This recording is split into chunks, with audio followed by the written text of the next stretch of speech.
Hello and welcome back to another 6-song roundup. I know it's been a little while since the last video, but mainly just been waiting for a quiet house to get a chance to record, so I have that now. And I now have my old phone set up as a dedicated recording phone, so hopefully I should be able to make my album review videos without having to delete stuff every 5 seconds, because I have cleared almost everything off of this phone now, except from essential apps or apps that I cannot fucking delete. So got my new phone, which also means I could potentially use this to be able to get better quotes or like read directly from Genius for my quotes instead of having to struggle reading my own handwriting.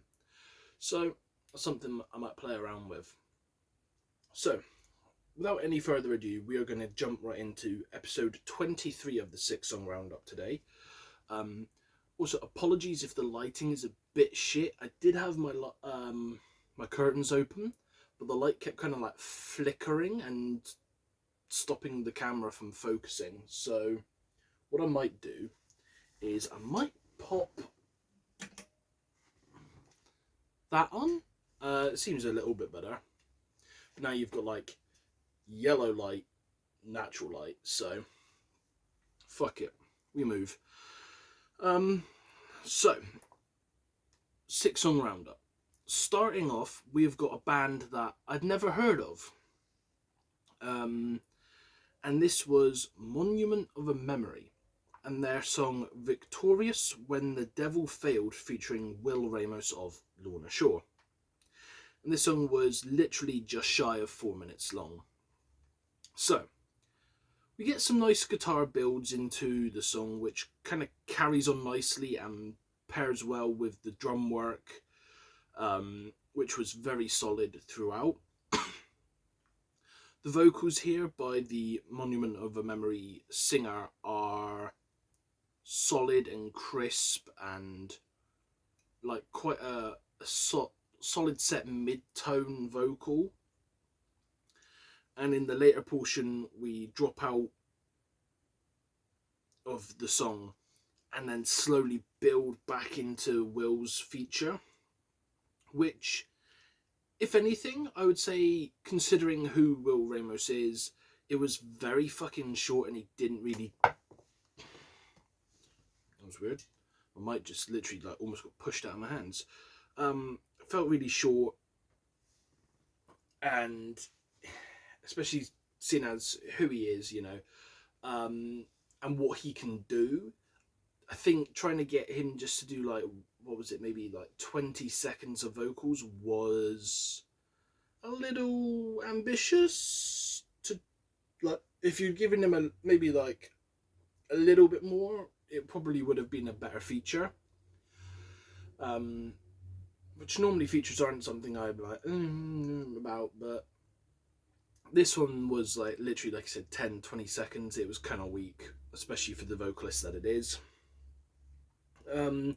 Like I said, this was recorded in, well, at least the video was put up on YouTube in 2021, so this would have been around the same time that, you know, Will was in Lorna Shore. They're probably after that EP and I Return to Nothingness, so he would have like just had his stock rising more, which would have made more sense to have a better feature there. But otherwise, the song is very good. The band's album that this is off of is very good. I may put that on my list to review. I'm not 100% sure yet. They've done a feature on Face Yourself's EP, or one of the two, which I definitely am going to get around to maybe doing a Face Yourself special EP dual review, because that vocalist is fucking nuts. She's great. But yeah, so that was Monument of a Memory. Definitely worth checking out. Moving on to track number 2 now, we have a brand new track from our guys over in Upon a Burning Body, and this is Snake Eyes, that clocks in at about 3 minutes and 12 seconds, I believe. So, I'm a fan of Upon a Burning Body. I have almost all of the CDs up to The World Is My Enemy now on CD, and then I've just kind of stopped collecting their CDs after that, but I still listen to them. I've still listened to at least every album they've put out. So as an Upon a Burning Body fan, this has the classic hallmarks of what you would expect from them. You know, it's their sound. They don't really stray from the path. It's the fast-paced drums, chuggy riffs, Danny Leal's obvious recognisable vocals all make for a fast-paced banger. But with that being said, it is over very quickly. What with it being only like 3 minutes and 12 seconds. So by the time it's ramping up and getting to, you're like, yeah, this is kind of a groove, it's actually right about to end. So there is that. Maybe if it was like 3.5 minutes or something, it would have been a little bit more better. I've always thought 3 minutes is kind of short for a song, even though that's kind of like the industry standard is like 3 minutes to 4 minutes. But I always prefer a little bit of a longer song, like on the 4 minute plus side, because it just gives you more time to jam out, doesn't it, really? But yeah. So, moving on to track number 3, we have the band Senses Fail, and this is their song Death by Water, featuring Spencer Charnas of Ice Nine Kills. And this song is 3 minutes and 50 seconds, I think. So, we start with almost a rock music sounding vibe that kind of drops down into a quieter, more somber sound. And the vocals are very radio rock with some like very pushed back background screams in there. And then around the 2.25 minute mark, it kind of picks up for a very little bit and then quickly dies back down into this somber, slow song again. And I assume the amped up sections were Spencer, but I couldn't really tell. Like it wasn't an obvious thing, so I'm assuming he did clean singing on this one. So like normally Spencer's vocals are recognizable. You can pick them out of a feature or a song very easily. But this one here, no chance. I honestly, I listened to the song 2 or 3 times and I just couldn't work out where he was supposed to be, honestly. So moving on, we have track number 5. Fucking hell. Nope. 4. Track number 4. And this is the guys Betraying the Martyrs, Black Hole. This is just over 4 minutes. It's like 4 minutes and 12 seconds long. So I used to be a big fan of Betraying the Martyrs back when Aaron Matz was the vocalist and they were doing, like that stuff with him. And then when Aaron left and started 1056 or 1056, I'm not sure how you say that band's name. I think it's 1056. I kind of fell off and I kind of just followed him off to that band, and then I forgot they had got a new vocalist, and I hadn't heard a Betraying the Martyrs song with this new guy, so I was kind of like, maybe I should go back and check him out, see what this new dude's all about. So that's what we're doing here today. This is off of, I believe it was the first album they did with this new vocalist. So we get nearly a minute of build and instrumental before the new vocalist arrives on the scene. Literally, if you're watching the music video, he kind of walks into frame and then like takes his place. And immediately it just starts off with clean singing, which that had me very apprehensive, because I was like, oh, is this going to be like a clean vocal band now? I was like, fuck, okay. Because, like, you know, back when Aaron was in the band, him and someone else used to do vocals. He would do the harsh vocals, someone else would do the cleans, and they vibed off of each other, and it worked, especially for stuff like their cover of Let It Go from Frozen, which generally I detest that song, but their metal cover is actually the only version I can stomach listening to. But the clean singing stops around the chorus. Then a harsher tonal shift with a bit of a gravelly sound. So it's not quite a scream, it's not quite a clean. It's like almost like an in-between. Like, imagine someone who's just swallowed a bunch of glass, and like the gravelly sound that they would have after that. It's kind of like that. And there is also some other heavier vocals as well. And this new dude does show a solid range in his voice whilst doing these techniques. I think he's going to be a good fit going forward, and I do intend on checking out more of their music with him, since he's able to do like cleans, mids, heavier, like deeper sounds. If you're into highs, I don't remember hearing any of like high vocals. It was a very standard procedure of clean, heavy, you know, vice versa. So, going forward, we have track 5. This is Cane Hill with Bleed When You Ask Me, and this was about 3 minutes and 16 seconds, I believe. So, for me, Cane Hill is a little hit and miss at times, you know.